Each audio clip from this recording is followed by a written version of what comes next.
Mbote, mbote, mbote, mbote, mbote, mbote, mbote Nabino, Bandeko Balandi ya magazine politique en Lingala, le peuple d'abord, grand merci.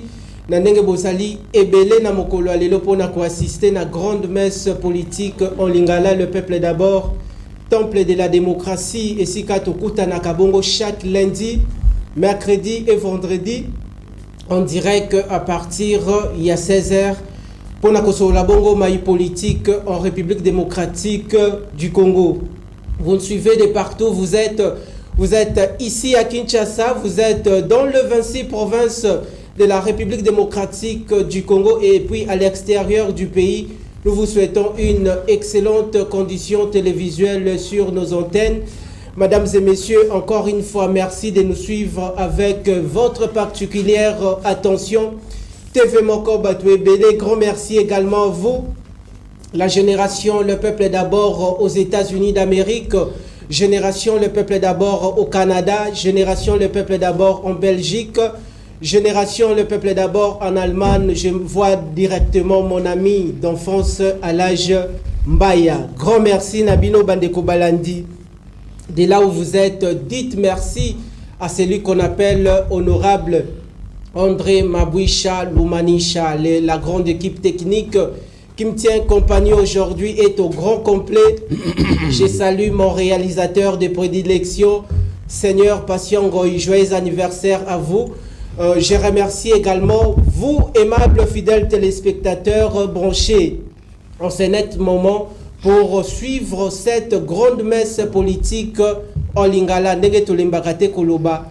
Kosolola bongo na lingala ezali likambo ya sonité parce que nous sommes en train de valoriser nos langues nationales. C'est ça l'expression ou le sens de l'identité culturelle collective sur le plan national. Tobandi émission ya lelo plénière de Christophe Mbosoko diazana plénière naye de Kobati le Kobo pazana plénière naye kasi oyo cadre d'expression libre émission ya babola plénière pona babola plénière pour Natata Mokonzi Ekolo Félix Antoine Tshisekedi Tshilombo aeba le vécu quotidien de la population Tokomi Wapi.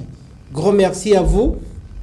Parmi les différentes matières prévues ou retenues à l'ordre du jour, nous allons discuter, débattre autour de l'affaire ou dossier kidnapping à Kinshasa. C'est ça le premier sujet, les sujets introductifs, mais nous allons accentuer toute la grande partie de cette émission na Oetali Bongo, les échanges ya Seni Ndeko Denis Kadima avec la classe politique de l'opposition, plus particulièrement refus ya FCC pour Nakoloba, une invitation au Ndeko Denis Kadima à lancer là qui l'ancien président de la RDC Joseph Kabila Kabange bandeko ya PPRD bandeko ya FCC balobi niet Ndeko Denis Kadima a biaisé démarche.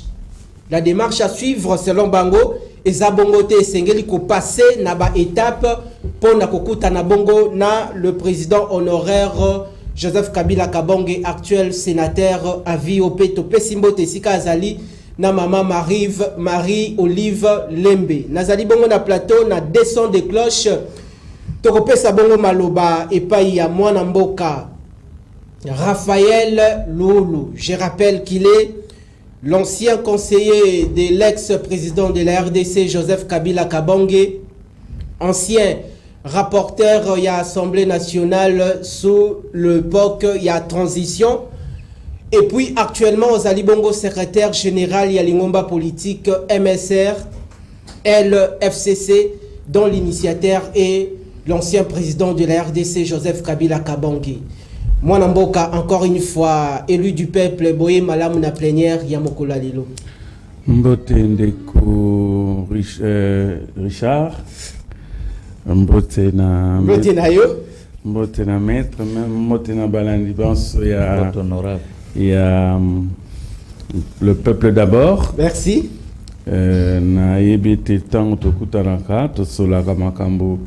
Matali mboka pote baye baza kolanda biso baye ba makamozo kende ndenge nini po soki moko na biso azana likanisi lioko ya malamu à occuper copé ça poté bande copé bazalaka toujours informé.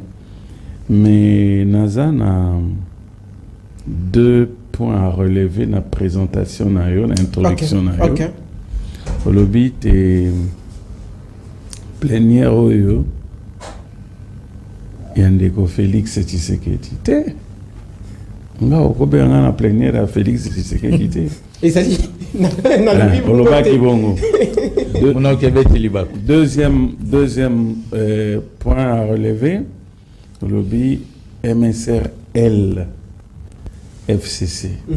Dans le baramikonion, c'était MSR Izana L Tezan Dekete. Izakaramoko. Izakaramoko. Oh, il y a union sacrée, oh, il y a une Joseph Kabila. Union sacrée, je l'ai eu à démontrer plusieurs fois. Baza MSR Izana et au cause d'une union sacrée, c'est une supercherie. Initiateur et à MSR, la création d'Ango, c'est Joseph Kabila. Nini Joseph Kabila qui a créé le MSR est à la FCC, est à la côté Joseph Kabila za, et que na union sacrée, Joseph Kabila a la partie na union sacrée. Ça ne se comprend pas. Donc, place Wana, j'ai voulu tout simplement apporter cet éclairage. Merci. Nakanisi, le reste, point ko évoqué, tu voyais, ko magnolango, selon Nengue, tu yebi, mutuna mutarpe sa point de vue à couper ça et engagé et famille politique. Merci. Grand merci à vous, aimables fidèles téléspectateurs. Vous êtes de partout sur l'ensemble de l'étendue nationale en train de suivre cette émission. Bengan de quoi Zalaki Bongo Libanda ya Lupangu. Bengan de quoi Bandaki Kobeta Bongo GD6. Bengan de quoi Bandaki Kobeta Bongo Kiker. Ngonga Siko Ekoki Ngonga ya kosola pona libumu ya Congo. Et non pona libumu ya Yondeko Okota la biso ato kolobela intérêt individuel mais intérêt ya mboka. Tozong si bongo maloba epai ya tokopesa maloba sikao epai ya maître Bob Lokwa. Yazali bongo cadre na union sacrée zali bongo pe cadre au sein de la formation politique UDPS. Maître Bob Lokwa, ça fait un grand moment tout le monde a nité na plénière.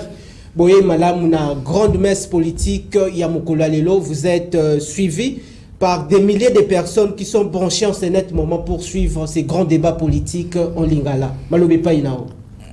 Mbote mwana mboka Nawej Richard. Merci. Effectivement, ezali mikolebele tozomona na te.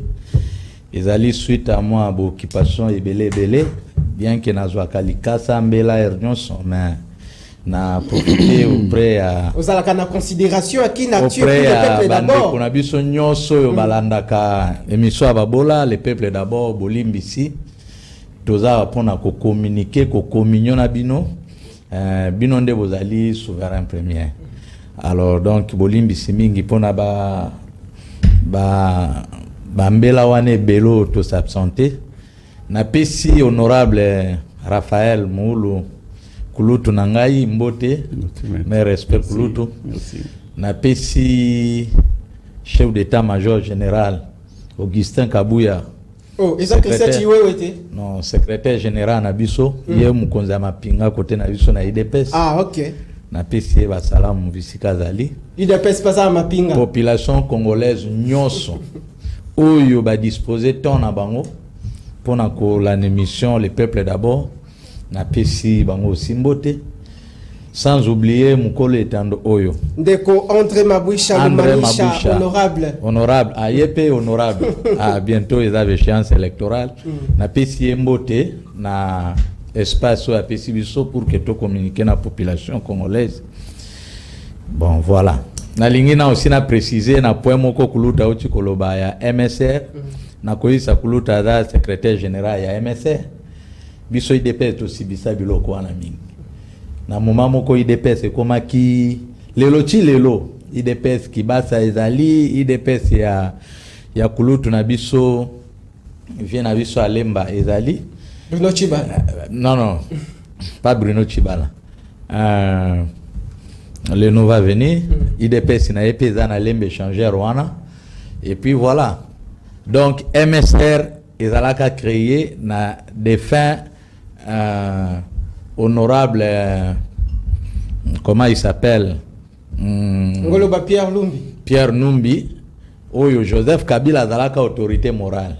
Après tant où il y a Saline Zelana et Balobité, Yozaki fondateur Tezalaki Joseph Kabila. C'est comme ça. Historique na ya parce que nako lobi déjà na joko aussi déjà. Elle wana ezana bisona union sacrée ezali elle oyo ba lokoti na balabala te.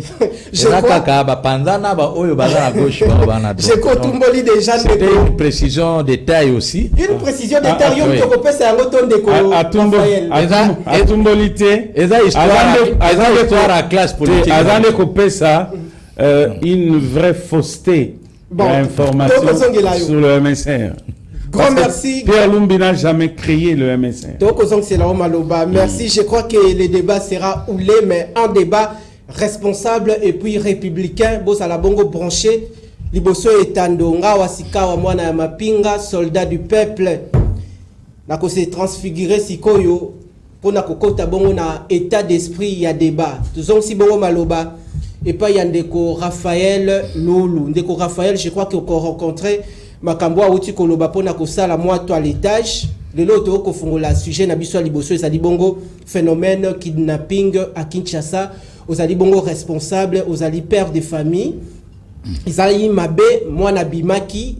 Et ça lit 3 jours, 4 jours à Kozonga Teyo Moboti, au comico s'inquiéter, moi na Keiwapi, or, des gens animés de mauvaise foi, ba commission en cop na bango basala ka ba millions, ba kendaka ko régner na ba boîte surtout na Kinshasa pour na ko mettre en danger vie à bateau.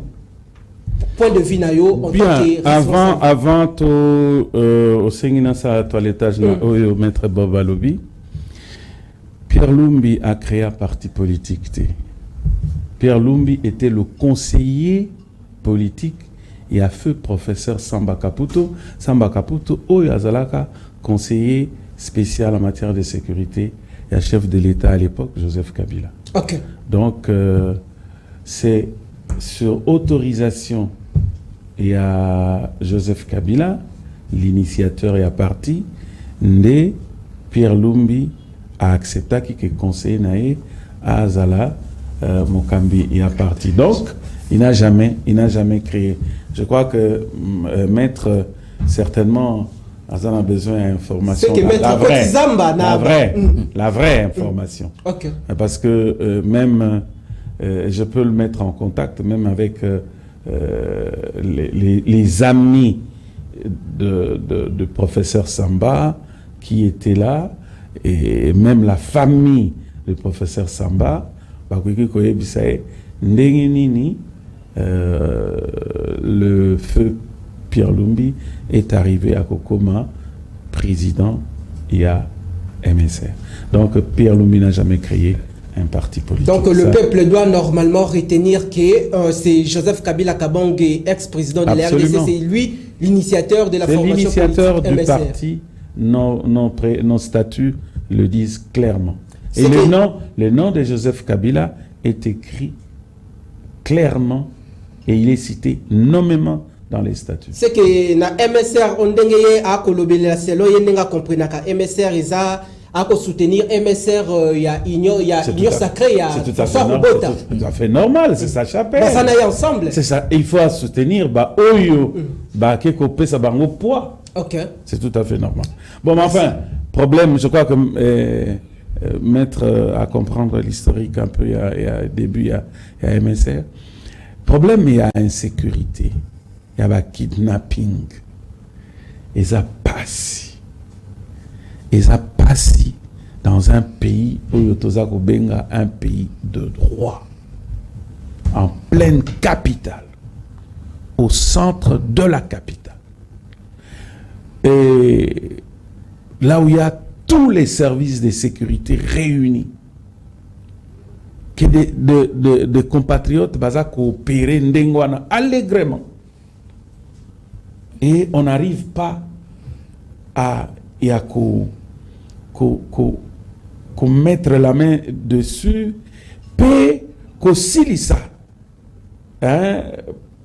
procès ndenge kendeki eza malamu to féliciter la police oyo et yaki ko kanga ba malfrat wana mais etiki biso procès wana etiki biso na goût amer pona nini on dirait bakena na procès wana mbangu procès kembangu bakangi parce que etiki des zones d'ombre. OK. Au point qu'aujourd'hui quelles sont ces zones d'ombre? Je vais vous en parler.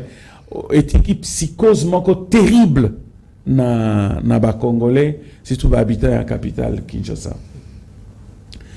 L'air bakangi même poignée ya batu oyo baza kosala makambo wana ya ko enlever batu ko kidnapper batu ko kende ko kata bango neti ngombe neti taba kolongola ba les organes procès elingaki loba par exemple et éclairer biso banani ba commanditaire po bilenge wana basalaka bango moko te ezana batu basa sima na bango basana ba appui moko kanisa mutu akoti 7 fois na prison akobima abimi et il vous dit na bakanganga 7 fois na bima ko salaka nini na futaka mbongo epa ya magistrat $750 $750 magistrat tient la poche abimi mutu abimi tribunal elingaki elanda magistrat nini po mutu soki akoti prison mikanda ezali badocument ezali ntango abimi document ezali ntango azalaki kosamba magistrat oyo azali kosambisa bajuge oyo bazali kosambisa bajuge d'instructeur bazali bakombo ezali. Pourquoi on ne retrouve pas ça dans le dossier balobango polele? Les choses se sont mal passées. Très mal. On ne sait pas. Aujourd'hui, okoki kozala liboso ya magistrat moko okuta na yobi tamsu magistrat onda bimisaki kaba magistrat nyonso okuta na ye ba magistrat pe il fallait oyo les vrais parce que les vrais existent oyo bazo sa musala normalement pona ko longola bango tâche wana na ba oyo babimisaka ba criminel na ba prison. Il fallait balakisa oyo nde asalaki oyo te to ba ko distinguer magistrat ni na magistrat ni eloko mususu ba zwaka batu bakena bango esika moko esika bakende ko kata misuno ndenge tozomona na ba réseaux sociaux eza na lupango nini esika nini moko alobaki pona ko effacer ba trace bakundaka babomaka bakundaka wapi? Okay. Na cimetière ya Gombe, na cimetière ya Kitambo, na cimetière ya wapi ya entre ciel et terre wapi?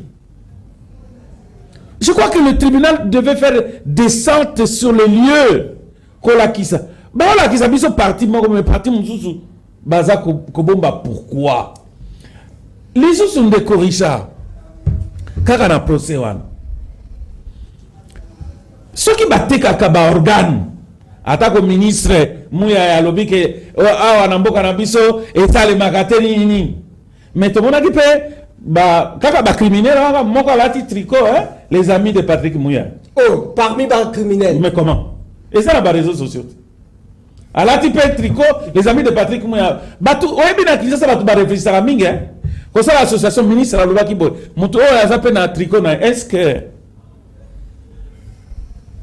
na baorgane wana soki bakataka soki balongolaka na bandeko na biso bamama bakende ekotika yango wapi batekaka wapi? Grand merci. Omoni babiloko wana c'est ce procès qui devait nous donner ba éclairage na ba point wana beaucoup d'interrogations. Le long comme au côté na taxi au côté au kangi na photo avant même chauffeur a démarré au tindi message na photo wana na côté na taxi na que gare centrale Ce qui n'a commis qu'on a signalé bino, mais ce qui n'a comité, botala batu, tokoti na bango, chauffeur et mais wana lobi bongo bande comme susu eza na bakino mususu ana kichasa basangi bongo ba téléphone Android pona kaya batu wana batu Richard batu mususu ba ko tambola na makolo abangi na ye kozwa moto abangi na ye kozwa na taxi volontairement azara mbongo ya kofuta taxi mais alobi erreur na kenika makolo c'est plus là makolo comme plus sécurisant que kokota na taxi to kozwa moto.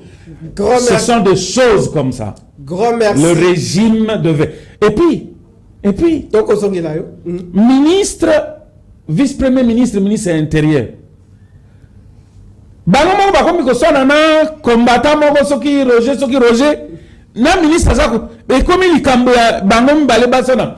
Ça veut dire que quelque part dans la machine régime Tshisekedi, il y a quelque chose qui tourne par là. Grand merci à vos aimables fidèles téléspectateurs. Vous nous suivez à Mombasa, vous nous suivez également à Grand Katanga, Grand Équateur, Grand Kasaï. Je crois que l'émission Panza Sekele Tokolobela très prochainement. Où en sommes-nous avec le programme des 145 territoires, un projet de développement initié par le chef de l'État Félix Antoine Tshisekedi Tshilombo. Tokozong Sasika Maloba et Paï à Maître Bob Lokwa. Maître Bob, une volonté manifestée par le VPM en charge, il y a intérieur Peter Kazadi pour un procès en public. Il y a les prévenus sont condamnés, peine capitale, mais monsieur Raphaël Loulou Awa Outiko soulevé un certain nombre de zones d'ombre où il y a eu des ratés dans la manière où on a procédé les choses. Quel est votre son des cloches? Bon, merci pour la parole. Nalandi honorable attentivement na position par rapport à makambo toujours déploré. Mais la lingo aussi s'assurer na batan ozo accordé biso. Matondo. Honorable à lobby 14 minutes. Na okoma 14 minutes. À lobby 14 minutes plus ça na ko gérer. Alors c'est déplorable. Et ça la passe mingi na ba conditions sécuritaires toujours vivre na Kinshasa. Ça Congolais nyoso bisika to azali. En tout cas, il faut azala na mutema ko pasuka pe makila ko tanga na kati. Kinshasa ezala mboka ya esengo. Oyo obimi ozongi na wata 2h 3h ozana inquiétude te ba to hôtel manare ba oti fête ba 1h 2h bana moto bazo sala à n'importe quel moment, mais malheureusement situation wana est commis incontrôlée par rapport à ba comportement ba politique mususu wana il faut tous à la claire parce que na bambula congolais to bosana kamingi tango mokonzi mboka zui pouvoir bande ko shadari baloba ngo clairement bande ko muzito baloba to ko créer insécurité partout pour que Congo soit ingouvernable. Ils ont dit ça clairement. Derrière ce qui se passe, il y a le comportement des politiciens comme main noire na simana bango. Ça c'est le premier point. Le deuxième point est lié à dysfonctionnement de la justice na biso. Ndende kauti koloba. Muto bakangi bachindi epana yo PC liberté provisoire. Pendant que Moutouana Azali extrêmement dangereux dans la société. Ça, ce sont des comportements à dénoncer et à condamner du fonctionnement. Même Moukonzambo Kalobi a communiqué, à lobby point Oyo, et ça lié passe à Koki Penzate Kosala. Le bilan de la justice. Correctement, Ezali, bilan de la justice. Parce que dans le régime et les cas, instaurer un système, il y a corruption à niveau. Régime et les cas. Il y a Joseph Kabila Oyo, régime à bande de Kourafé. C'est un système qu'on a instauré. Mais Ezali à Kolongola facilement, c'est un travail qui va prendre beaucoup d'années. Mais ça continue. Attendez, toujours. Mais je vous dis que c'est un système qui continue. Ok. Le système qu'on a instauré, il y a corruption, il y a un comportement mabé, il y a un magistrat, il y a du fonctionnement appareil judiciaire. Ça continue. Et ça crée de sérieux problèmes dans la société. Par exemple, Moutassa Liboy, Abomi, Aïbi, Asali, Akoti Boloko, quelques temps après, Bamoni na Libanda. Ça crée maintenant la justice populaire. Et tant que justice populaire et ça, situation est causala incontrôlable et sous davantage. Mais comment est-ce que le chef de l'État peut frapper fort pour assainir l'appareil judiciaire congolais? Mon consultant a lobby que et si qu'a échoué à moi, on a fait qu'à la précaution. Mais pour ces magistrats qui accordent des libertés provisoires en désordre, en réalité, liberté est à la principe à droit. Liberté est à la principe à droit. Arrestation ou bien incarcération est à la exception. Donc, ils aussi normal, sauf quand ils va remettre la liberté. Sauf qui va condition à liberté provisoire est garantie. Par exemple, il faut s'assurer que Moutouana soit abîmé au salle sous mobilité. Il faut s'assurer que Moutouana a une adresse moko est connue. Et puis, il faut s'assurer que Moutouana a une moitié dans la société qui est abîmé. On monaka, ça toujours mobekon. Ba condition où est à la carikina pour accorder liberté provisoire. Ça, c'est reconnu par la loi. Mais est-ce que les magistrats va accorder la liberté provisoire? Il se rend compte de tout ça. Est-ce que se rend compte que Kuluta lobby, Raphaël a lobby Kulutu Raphaël, qu'ils ont $750 seulement, et puis ils donnent l'argent, et puis ils ont une société qui continue l'activité. Ça, c'est déplorable. Où est le procès? Oui. Procès. Bien qu'il y a un lombango makasi. Qu'il y a un lombango, te procès à la camibale. Les gens ont procès, ils ont procès normal, ils ont un procès en cas flagrance. Vous comprenez? Infraction outil que se commettre, bakangi boter nango ba memi bango directement liboso à juge. Mais okutani na mituna na eta lobby derrière bango ezape na ba commanditaire ba obati mais justement yango na ebisio. Tango batu basala ba déclaration que ba créer ben sécurité. Certainement na oti ko ebisio na débit à prise à parole na que main noire ya ba politique e ko kozala derrière comportement ba délinquant. Parce que c'est inacceptable. Maintenant, ça dépend de la justice, na ba autorité ou baza ko s'occuper na makambu ya sécurité, ba landela. Comment ba na wana ba fonctionnaka? Pour na lani mama moko na procès wana bi ba ya ba beta masasi tata ba boto le soki bido ya mbongo soki. Alors na procès wana to moni minduki te. Or alobi bato ango minduki wana ba operaka eza wapi? Nanya pesa ka bango. Nana pesa ka bango. Ça ce sont des questions tellement qui concerne la société, ils n'ont ni la majorité ni l'opposition. Ils n'ont ni la IDPS, ni la MSR, ni la Nini. Ça nous concerne tous. Ça peut arriver à chacun à l'un des membres de nos familles, ça peut arriver à nos proches. Et alors, il faut toter les mabissons, surtout les Congolais, tout le non, na iloko wana, ba autorité va travailler avec honnêteté et sincérité, surtout ba autorité, la police, la armée, pour que baye bakosili salika moi. Mais mise en garde. Sinon bana wana ba koma ba camarades ya ba policiers, ya ba autorités, ya la police, tout ça, ils font des choses comme si bazali dans un état bazana na ebitendeni na koiko qualifié, donc c'est un peu regrettable. Mise en garde des Ali Bongo lancée par Yaba magistrat. Tout le monde qui bongo ministre VPM en charge intérieure de Peter Kazadi Abeta qui bongo le boko na mesa le chef de l'État également. Est-ce que par rapport à la situation au Bandeko Bazali ba condamné tout comme on a kanya ke kotambola te et pas ikaka ya ba magistrat pour na batwana batomo na bango lobby libanda pendant que justice est condamné bango ndeko na we jilika mtu za ne bandeli pe na suka na kanisi situation ya justice na yuso eza soni mingi biso tozo fonctionner na secteur wana ezali soni mingi soni. Alors le quoi mutu ayo aza obligé yo ka soni mingi à tout moment yo ka soni comme comportement te. Nous devons changer nos comportements. Donc na kanisi ke mbalo yo ba meka ko bongisa parce que ndenge premier président lobaka tozana ba magistrat bazana 3V villa voiture veste tout ça vient à bango ko lata banda ko bien ba kara bien mais beau rendre justice ou est propre na population pour la justice nde tombola ke kolo malheureusement ce n'est pas ce que nous voyons. Merci à vous aimables fidèles téléspectateurs, nous poursuivons cette séance plénière avec le même plaisir. À présent nous allons changer de chapitre, mais avant de changer de chapitre tokoyoka communication ya général Silvano Kasongo et puis tokoti na o etali bongo processus électoral en RDC. Tolandi.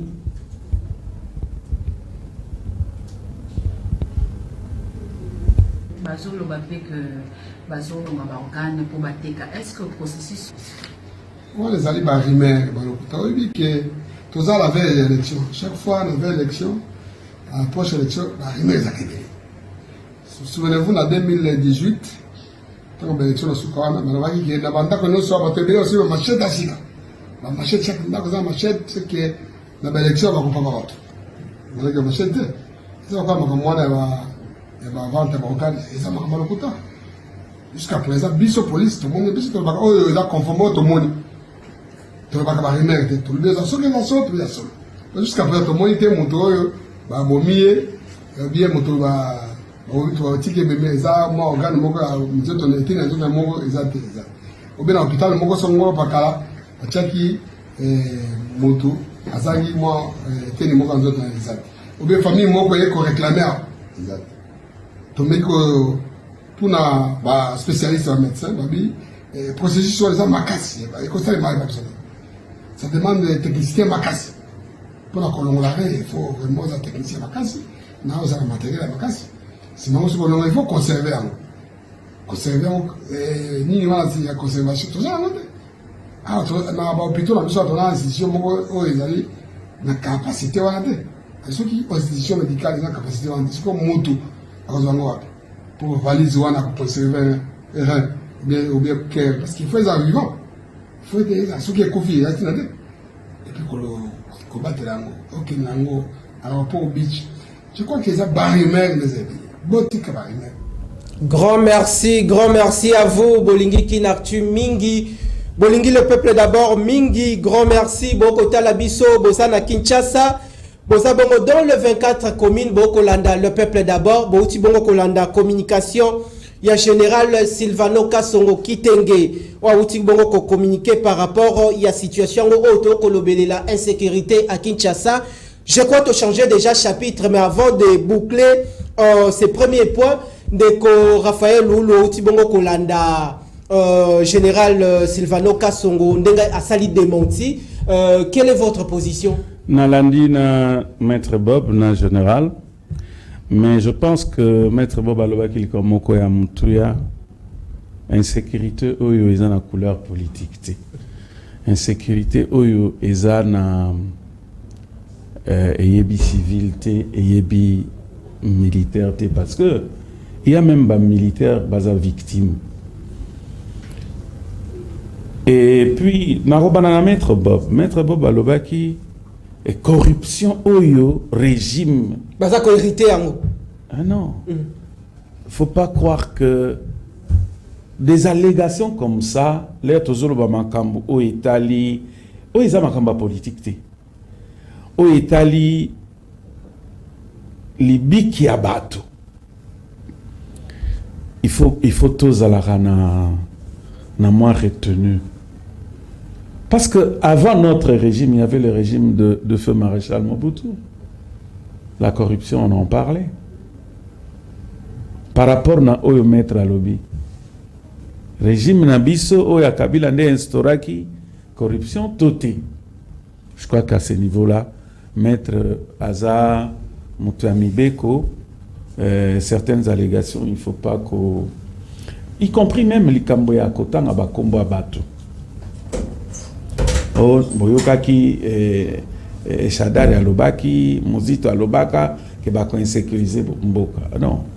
Pour un homme de droit, des affirmations comme ça, Natango Tozolo Belali Kamboya Koluka, les commanditaires, parce que Kuna, Toyokaki ba, Moutoana Soki Bazaro Benge Soki, tu retenu peu Bakomba ba criminel en community, ba acteur à film. Oh, Bazaro Benga Soki. Non, Soki boy, Soki grand boy, Soki né. Ce garçon a dit, il veut coopérer avec la police, aligné kotanga na ba kombo abatu, na ba groupe Moussous. Mais on lui a pas donné l'occasion. Pourtant, c'est très important. Ne sikawana tulingai toyeba, soki bandeko oyo maître atangi, baza ba commanditaire ya Makambouana. Donc, parce que aujourd'hui nous sommes dans un état de droit. Maître P.A.I.B. Ce qui lobby okuna ndeko Shadari a porté plainte na Maître Bob pour la kisaye et sikanini alobaki et sikanini yaza menoir na makambo oyo. Moni ko yako benda makambo mususu mingi. Na makambo oyo général auti koluba ezokende kaka ndenge moko na oyo ministre ya communication alobaki mais tozali kolanda ba procès yango militaire moko tata moko ya militaire na yebi grade na yebi za colonel to major azalaki wana mwana oyo mobali oyo criminel pe Anthony aye kobala ko se présenter soki apesaki prédote abali mwasi ake na ye bamonanaka te après quelque temps baya koyoka o mwana wana bake kotala ebembe na ye na ndako 4 jours après ba organe mususu eza na kati te na ebembe o bakutaki basi bafungoli nzoto ya mwasi eza te soki ba mabele eza te bongo oyo général aza koloba balongolaki te na mwana wana papa na ye ya soda pe moto alobaki yango tozomona mpe kaka na bareseau amoke bayebisa biso ke makambo nyonso tozomona na bareseau sociaux eza kaka lokuta kaka na bareseau sociaux oyo nde tozomona bisika baza kokata mutu moko babeti na mbata azolobaloba kaka na bareseau sociaux nde tozomona bakor mosusu est-ce que bango moko oyo baza kosambisa bacriminel wana bango moko baza koloba bakataka organe il y a c'est vrai criminel mususu oyo bazwaka kaka bambongo batindiki mutu mais il y a des gens qui ont témoigné nyonso wana eza lokuta merci eza lokuta te il faudrait aussi que nos autorités qui nous dirigent oyo baza kokonza biso oyo baza koassurer sécurité na biso bayebisaka biso makambo polele voilà pourquoi nalobaki te procès oyo etikeli biso un goût amer parce que makambo mosusu eza clair te on va nous museler tout le matin et pendant que malfrats wana baza kozwa makasi ya continuer na makambo na bango et puis je suis sûr ndeko Richard échantillon oyo bakangaki wana ya bakabaka ba Anthony ba Eliane ba nani ba Reda ba komona bango toyebi ba vrai acteur go et yokanisi ke suka ya batu bango wana na pongabi le bazo sambisa kuna na jour bakataki na pongabi 207 moko ye na ba corps moko basi ba droguer bango. C'est fait. Ça veut dire que ça continue. Kobomba bomba, c'est pas ça le remède. Le coup après bango moko ba konzi ba lobaki te procédure ezala public bala kisango. Il fallait ko kende tina suka. Bala kisabiso makambu nyonso polele bango pe ba konzi batika makambo ya kobomba bomba ko kata o procès wana ba makambo wana pardon ezate tozana ba appareil te nini wapi ba ko conserver yango. Papa, toyoka kikaka na ba réseau. Batu mususu bakomi ko uta mboka bapaya baye en tant que ba touriste. Bazu visa touristique. Bakomi awa ya 1 mois. Yo moto ko uta mboka na bino ataki mboka na biso za munene. Touriste oya ko sala 1 mois. Na mboka yo. Merci. Bazo kende bakati basali yango bongo moto amati avion azongi na ye. Merci, merci, moi bakonzi pe balo belabiso makambu polele batika ko bomba bomba wana baza ko insécuriser biso davantage. Merci ko bomba baza ko insécuriser bakinois wana ezali maloba ya mwana mboka Raphaël Lulu to ko ta déjà chapitre ya ba échange entre Ndeko Denis Kadima opposition to pe sisi kawa malobe pa ya maître Bob Lokwa aux années na vie contraire par rapport ya ba maloba o Ndeko Raphaël auti bongo koloba et puis na communication en général Silvano Kasongo Kitenge. Merci beaucoup na ko commenter communication en général te mais général ayeba ki rôle na ye ezali ko battre la population na biloko na bango et bana kisasa baza causer la sécurité ya malamu na part na ye. Donc, c'est ce que je voulais dire au général comme message, commentaire, na interview, na ça, je n'entre pas. Eza yé mutalobi, makamouane, eza makambo uchipa na yé ne mutu, azo menan kabanket. Bon, situation ya honorable nda lobby ya bandeko na tangi komo na bango, notamment secrétaire général a perdu na déclaration à salaka na radio na ancien premier ministre batotu balanda ka eza ba affirmation ezota pa na ngate et l'Obama polele na ba radio maloba wana ba prometaka ba créer insécurité. Attendez, moi j'ai fait que relayer to relayer kaka. Okay. Donc ezali lika mon côté ya biso to créer et ba kena procès mutu to azaka libre o kena procès na mutu. Mais procès ndenge honorable a insisté ou mela kite non. Bakangi bango na flagrance.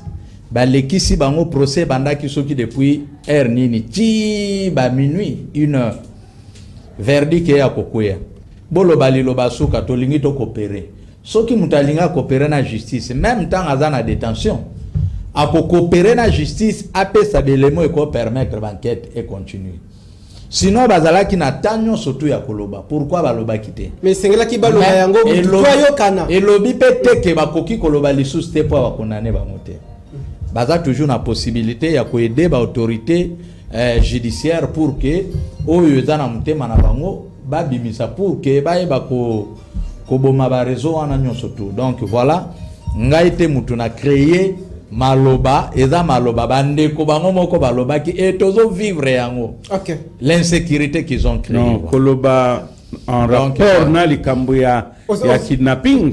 Non, insécurité baloba ba créer to ebi forme na mais egali rebelle c'est ça qui une forme na moté mais il faut pas affirmer que c'est la kidnapping s'il vous plaît. C'est pas ce qu'ils ont dit. Je n'ai pas dit na makamba kidnapping. Na lobby insécurité. Donc na lobby bien insécurité. Kidnapping ils ont faire partie insécurité. Alors, qu'est-ce que vous voulez? So mutalobi na créer insécurité. A créer kuluna, a créer kidnapping, a créer rébellion, a créer peu importe. Ou eko permettre makambo etambula normalement. Nous faisons que relayer ou ezala ba propos ya ba vie politique et fonctionnement makambo ezoleko. Ça se fait voir que même noir ekozanga sima ya bana wana te. Comment ba ko banga te, comment akoza na sang froid te. Merci à vous. Toko continuer plénière. Toko zong sasika wa maloba epa yandeko Raphaël. Ndeko Raphaël, les élections se pointent au mois de décembre de cette année en cours. Le grand rendez-vous démocratique tant attendu par la population congolaise dans son ensemble. Batuba Kozela. Au mona jour wana bandeko bazwaki ba carte d'électeur. Ndeko kobenga te tozali bongo en direct ndenge ba kinois ba congolais. Bakopesa une importance particulière par rapport à ces grands rendez-vous. Moutoua Soukoli, Moutoua Parfait nae ake na centre de vote pour na voter Mokambimbo Kayasika. Gukito makasi. Tozong selo maloba. Lelo yondeko kadima afungoli bongo la voie de sortie. Ya crise au babengi bongo ba échange entre la CENI et l'opposition pour na baliser le chemin vers les élections. Vers des élections crédibles, démocratiques et transparentes. Mais position, il y a FCC, Bandeko Ebele, apprécié en côté. Invitation lancée à l'ancien président Joseph Kabila Kabangi. Pourquoi beaucoup Mema Ndeko Kadima na ba procédure ébélée? Vous savez, likamama ponami tolobarango mikolonions. Ce n'est pas la première fois bato bayoka prise de position à FCC. Depuis le moment il y a installation à cour constitutionnelle, le FCC a fait sa position naïe. Tango il y a installation il y a bureau à CENI, FCC fait sa position naïe. Tango il y a examen et analyse la loi électorale, FCC peut sa positionner. Tango y a enrôlement, FCC peut sa positionner. Maintenant, kaka siko yonde position ya FCC eza ko kamwi sabatu mususu. Non, biso toza logique. Totikali constant, logique na oyo tolobaka mikolo nyonso. Le gouvernement à tenir compte et à bas préalable. Et non, Ndeko Kadima a comme invitation à Tinda. mais atindaki ba mususu bayaki akoki kotindela atindaki ndeko Matata ndeko Katumbi bango bayaki akoki kotindela bango China rambo akomi extra non extra te yebisa tot oza komitun oyebi mukolo oyo ndeko Kadi matindelaki autorité morale na biso invitation atinda te toutes les fois oyo atindaka ba invitation atindaka na ndeko Raymond Tshibanda oyo aza kokamba FCC boni kaka ya ba élection oyo ya kokende kosolola inde ko pesa point de vue na bango ne atindela Joseph Kabila Raymond Tshibanda akufa pona bino sengelaki atindela Raymond Tshibanda nous avons notre organisation atindela Raymond Tshibanda. Est-ce que vous avez déjà des cas d'immaqué? Comme la ni biso toza bega ko. Mais sengali batinde la atinda ka libozo to komela ka. Non, on a beau recadrer. Il fallait qu'il batinde la lettre mais c'est que non, on n'a pas besoin de recadrer biloko oya yebaka. Tango oyo soki na ye awa na kinactu. Na ye na émission Le Peuple d'abord. OK. Na ko kende ko luka journaliste nyonso. Na ko luka ndeko Richard Nawes. Matondo. Soki na yaka na Le Peuple d'abord. Nande ko Richard Nawes. Soki na ye mbalasima na ko luka kaka ndeko Richard Nawes. Matondo. Ama ke na yo ka sangote ndeko Richard Nawes akufa. C'est que je ne souhaite pas. Au nom de Jésus. Voilà.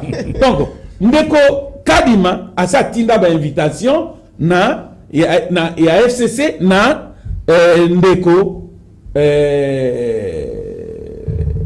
nani ndeko Raymond Tshibanda.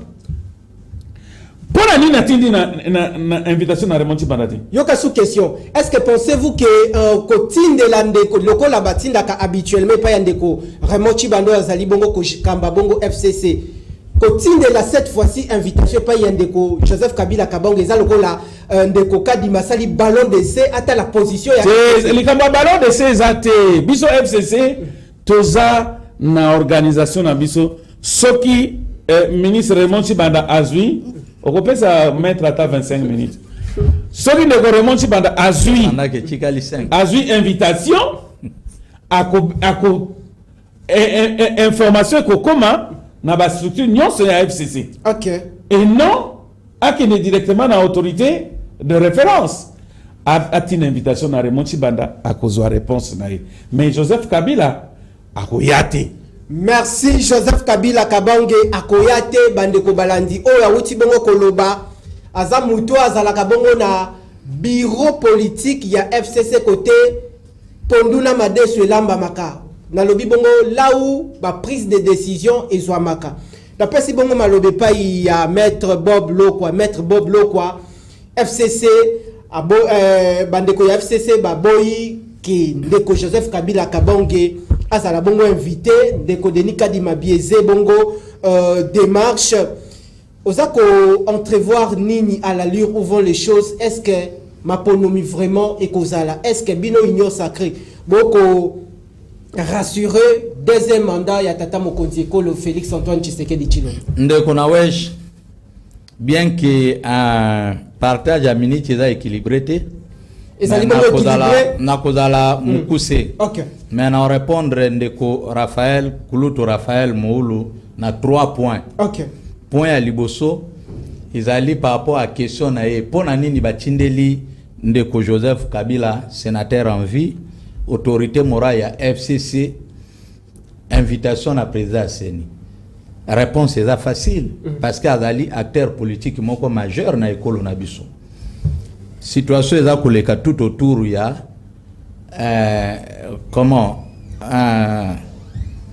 contestation na niveau ya Seni avant maponami. Il faut batinde la invitation ba aussi point de vue na ye. Deuxièmement, c'est un citoyen congolais. Et puis ancien chef de l'État. Wapine sika bakozwa référence moi expérience soki likambo ezo bloqué bato ezali. Mais pourquoi pendant que attendez. OK. Et deuxièmement, pourquoi Denis Kadima Koza libre était à inviter ndeko Joseph Kabila en tant que compatriote na ye. On est à 3e point.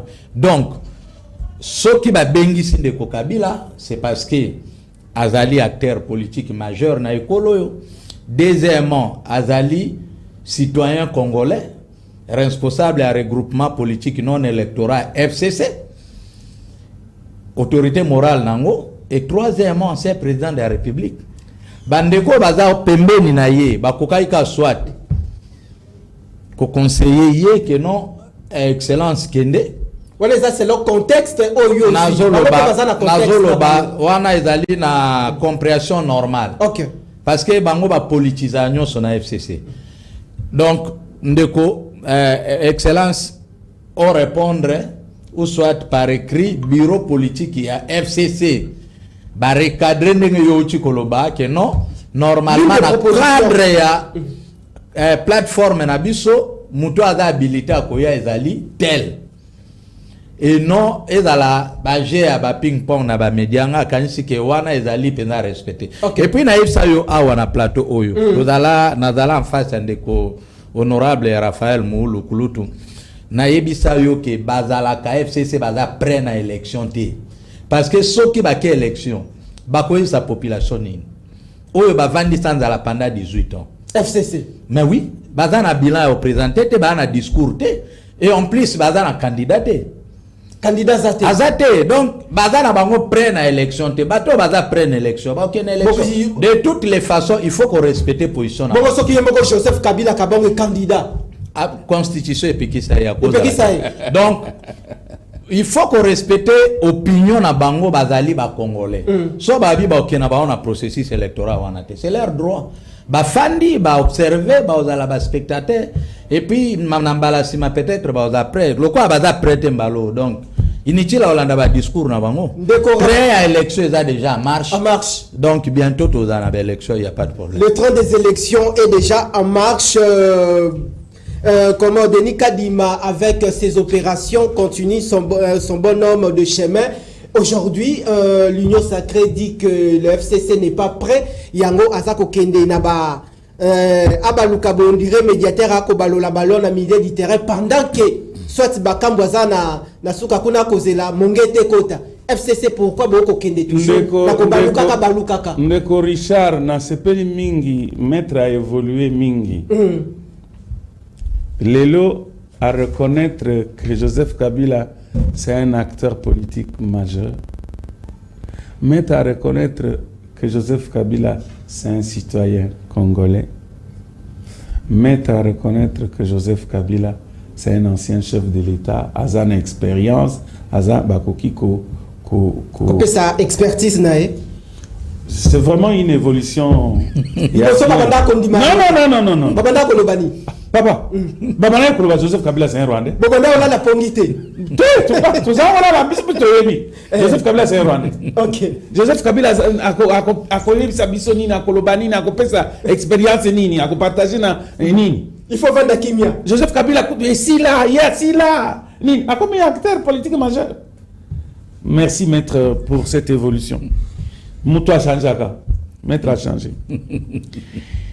Mais quant à dire que Biso FCC tous après dans l'élection, c'est faux maître. Je dois vous rassurer. Ça a raison. Non, je dois vous rassurer. Batmingi bazana ba carte bazana ti bazana ba carte c'était bazaka te carte tikalika sachet pas combo ezate numéro pe ezate adresse BT. Attention quand quelqu'un se présenter dans l'élection on va vous présenter ni.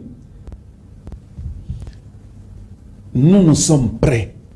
Il n'y a aucune élection. Vous avez un candidat. Non, maître, ne vous en faites pas. Kabila, vous avez un candidat. Maître, non. Tala. Bango, hein. Biso toyebi IDP c'est bien. OK. Balingara toyebi sa bango candidat zanani. Omoni bande ko mususu na ningo tawa komboto ba welela ki koloba. Naza candidat. Omoni nge bazo nyata bango hein. Neti kayasa ninge balobaka bango moko. Bana ba ko nyata. Régime na bango. Ba nyata bango tout simplement parce que ils ont déclaré que je serai candidat. Ils seront candidats. Ba nyata balingi bongo pour faire leur stratégie à partir de l'annonce Nabiso. Maître, nos préalables, ils ont rencontré, au bout de 4 jours, nous vous donnons les candidats dans le scrutin Nyonso. OK. Biso FCC. Bien préparés comme nous, il n'y a pas. Merci. Maître, position abisso eza ya ko bebisa te maître. C'est pour construire tokende de l'avant. Nous voulons que le Congo ezala mboka oyo après Maponami kimia est régné. Merci. C'est tout. Tout ça na eloko mususu te. Maître, yokanisi vraiment bozo banga nini? Biso tozala te pona ko pekisa candidat Félix Tshisekedi te aleka. Non non. Biso tozala pona ko lobate makambo salema ndenge sengeli. C'est tout notre problème. Merci. On ne vous a pas dit, le FCC n'a jamais dit que biso toko boycotter ba élection. Non. Le FCC réclame toujours que ba préalable naïe et à la rencontrer, on va aux élections. Merci. Vous êtes cadre na UDPS. Essayez s'ils vont vous comprendre, ça je ne sais pas. Si ils vont voir comment bakoki ko rencontrer ba préalable ya FCC, maître nakosenga ngamoko émission spéciale toye awa toko pesa bino na ba candidat na ba niveau nyons. Merci. Et puis boko yeba le rouleau compresseur. Merci à vous, aimables fidèles téléspectateurs. Je dis bien, c'est l'ambiance. Ndeko Raphaël ou Bakuta na plateau. Ils ont la match ya vita imanana maître Bob Loko, maître Bob Loko, bandeko baza prêt. Ba préalable kaka bo rencontrer yango. Baza prêté. Malobani nokoki ko yebisa mokonza mboka na ngolo. Ça na peuple d'abord. Soki bazala ki prêt. Balinga ki ba répondre ndeko Kadima. OK. Ou bien mokonzi mboka, ancien président de la République Joseph Kabila a empêché, mais a délégué une délégation 2-3 personnes, notamment de Kochi Banande Bango Balingi, de Remo Chibanda, bakende ko poser problème wana na seni. Mais so ba bengi bino boyete boza après la ndengeni. Boboyi koyabo tomboki blondier ba. On dirait mukanda seni wana eza mandat d'amener ba Saheli ancien chef de l'État. Yango moni ezo énervé bato. Non, c'est pas ça. C'est pas comme ça qu'il faut agir. Eza mamba mboka soki baza prêté. Soki te bazalaka prêté. Nazo ebisa yo. Bazalaka prêté pour na élection. Et bazala pe partie prenante. Kabila zolinga aloba d'ici la koloba. Est-ce que ekobangisa yo? Est-ce que Kabila nana pekisa aloba? Ekobangisa yo. Aboya koloba yemoko. Aboya koloba. Yemoko. Mutu moko ta ko pekisa mutu droit ya liberté d'expression. Il y a des mots qui sont plus forts que le silence. Ah, mais silence, non, le silence est plus fort que les mots. Ça va y droit c'est tout. Est-ce que Union Sacrée les loyaux en toute responsabilité vis-à-vis de la population na Moussala tout chef de l'État a sali kobanda intronisation na ya la tête de la RDC jusqu'aujourd'hui? Est-ce que vous rassurez que le deuxième mandat du chef de l'État est rassuré? Il va gagner les élections haut la main. Retenez la date d'aujourd'hui, haut la main. Parce que Moussalo et Salemina, 5 ans, malgré la situation avec la Covid, malgré la guerre. Par quelle magie vous allez remporter les élections? C'est là où on a calamité, dépliant, il y a Misala Oyo Mukonzambo Kasali, et puis ça va étonner tout le monde. Parce que si Congo Naram Nakati, c'est le bilan du chef de l'État. Nyon Sowana Bolo Bandenge. Na kidnapping Nakati. Nyon Sowana Bolo Bandenge Bolobi. To vivre ba kidnapping pendant 18 ans en Mboka Oyo. Et empêcher qu'il ne Kabila mais la sécurité n'a pas la deux mandats en tête à Congo. Donc, bilan est positif, largement positif. Mais Jozo Senga deuxième mandat, où il faut parce que les Congolais va comprendre qu'il faut pas Félix Antoine Tshisekedi Chilombo pour que Congo ait liboson. Grand merci à vous, aimables fidèles téléspectateurs. Vous étiez nombreux pour suivre cette grande messe politique en Lingala. Dites merci à celui qu'on appelle André Mabouisha Lumanisha Tozala Kibongo Namwana Mboka Raphaël Oulu, cadre ya FCC Nangambu Nangai Tozala Kilisusu na maître Bob Lokwa, cadre ya Union Sacrée. Tokutani Bongo Nambala Sima pour un nouveau numéro ya magazine Nabino, le peuple d'abord.